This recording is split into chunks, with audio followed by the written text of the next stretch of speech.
दिखा था। चलिए आगे बढ़ते हैं और चिराग की कॉल समझ लेते हैं। चिराग बताएं ट्रेडिंग पिक्स आज के लिए क्या होंगी, शुरुआत कॉल ऑफ द डे के साथ।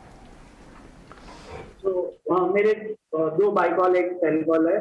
कॉल ऑफ द डे मेरा रहेगा by Tata Motors. Tata Motors ने एक अच्छा रिवर्सल दिया है और टाटा मोटर एक ही ऐसा स्टॉक है जिसने अपना मई का स्विंग लो ब्रेक नहीं किया, हायर बॉटम बनाया और एक स्ट्रॉन्ग अपनी कल जो क्लोजिंग आई है वो एकदम स्ट्रॉन्ग हुई है। तो आज 395 394 के जोन पे कहीं पे भी एंट्री मिले इसमें लॉन्ग कर सकते हैं। स्टॉप लॉस 391 के नीचे रहेगा।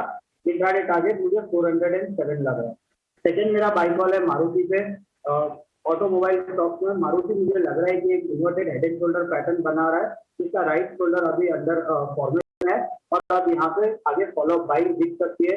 तो मारुति बाई कर सकते हैं। स्टॉप लॉस रहेगा 7650 का, इसमें पोजिशनल टारगेट मुझे 8150 का दिख रहा है। थर्ड कॉल मेरा रहेगा सेल कॉल मेटल सेक्टर पे है। मुझे लग रहा है कि मेटल स्टॉक में वीकनेस कंटिन्यूड रहेगा, तो वेदांता सेल कर सकते हैं। स्टॉप लॉस रहेगा अबाउट 243, जो कल का हाई है उसके ऊपर एक दो पॉइंट का स्टॉप लॉस रख सकते हैं और इमीडिएट डाउन साइड टारगेट मुझे 205 का लग रहा है। ओके, ये वेदांता आपका काफी इंटरेस्टिंग कैंडिडेट है। इनफैक्ट काफी ज्यादा गिर गया है। आप ये भी देखिए, डेट फ्री होने वाली है कंपनी, बहुत सारी दूसरी कंपनी भी एक जिस हिसाब से आईटी में एक रिबाउंड सा बना था कहीं ना कहीं बहुत ज्यादा वैल्यू डिस्ट्रक्शन के बाद, मेटल पैक में भी मुझे लगता है, and I agree with you Chirag, कि कहीं ना कहीं एक रिबाउंड, एक शॉर्ट कवरिंग रिबाउंड या एक अटेम्प्ट करेंगे, क्योंकि ये कंपनी की बैलेंस शीट्स कंप्लीटली बदलती जा रही हैं और ये 450 वाला 200 कुछ आ गया है। गौरांग भी हमारे साथ जुड़ चुके हैं। गुड मॉर्निंग गौरांग, कहाँ से शुरुआत करें? सबसे पहले बाजार से शुरुआत करते हैं। क्रूड नीचे आ रहा है, बाजार को थोड़ा शॉर्ट कवरिंग का सहारा मिल रहा है, ग्लोबल मार्केट्स थोड़े सुधरते हुए नजर आ रहे हैं।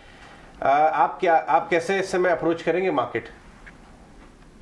धन्यवाद अजय आपका, और आप सभी को शुभ प्रभात हमारे तरफ से। तो शुरुआत बाजार में जिस तरीके से हमने पिछले 2 दिनों में ऊपर तरफ के दायरे देखे हैं, हो सकता है कि आज कल शायद थोड़ा बहुत मुनाफा वसूली आ सके और थोड़ी बहुत करेक्शन आना बाजार में लाजमी है। कच्चे तेल की जो आपने बात की, अगर एक तरफ हम आर्थिक मंदी की बात करते हैं अजय, और विश्व में भर में सबसे बड़ी इकोनॉमीज या अर्थव्यवस्था अगर चुनौती भरे माहौल से गुजर रही है, मिसाल के तौर पर मैं बात कर रहा हूँ अमेरिका भी, जहाँ पर इन्फ्लेशन, महंगाई दर सर उठा रही है, ब्याज दरें बढ़ रहे हैं और डर है कि शायद इस साल के अंत तक रिसेशन में चला जाए अमेरिका। उसके साथ साथ बाकी अन्य देश यूरोप में भी मेरे ख्याल से काफ़ी चीज़ें, जो अंदेशे हैं वो नकारात्मक है। और पूरे विश्व भर में अगर ऐसा माहौल है तो अजय जाहिर है कि तेल का जो खपत है तेल की, वो कम हो सकती है और उसके कारण ये करेक्शन।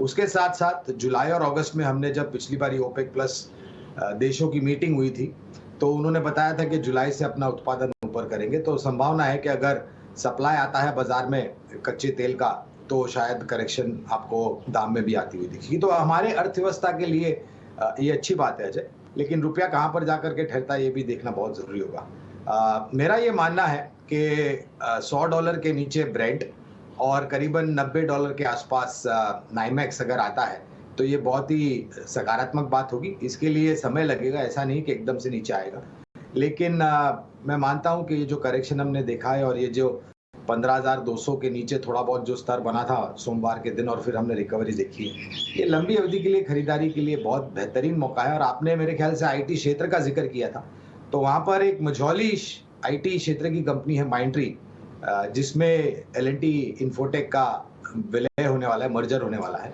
और जो करेक्शन हमने देखा है, मेरे ख्याल से कल 4.5% ऊपर था माइंट्री, 2,880 के करीब मेरे ख्याल से दाम था। तो अगर ऐसी गिरावट आज आती है या फिर कल आती है, तो माइंट्री जैसे मझौली आईटी क्षेत्र की कंपनी में मेरे ख्याल से निवेश का एक बहुत बड़ा मौका होगा।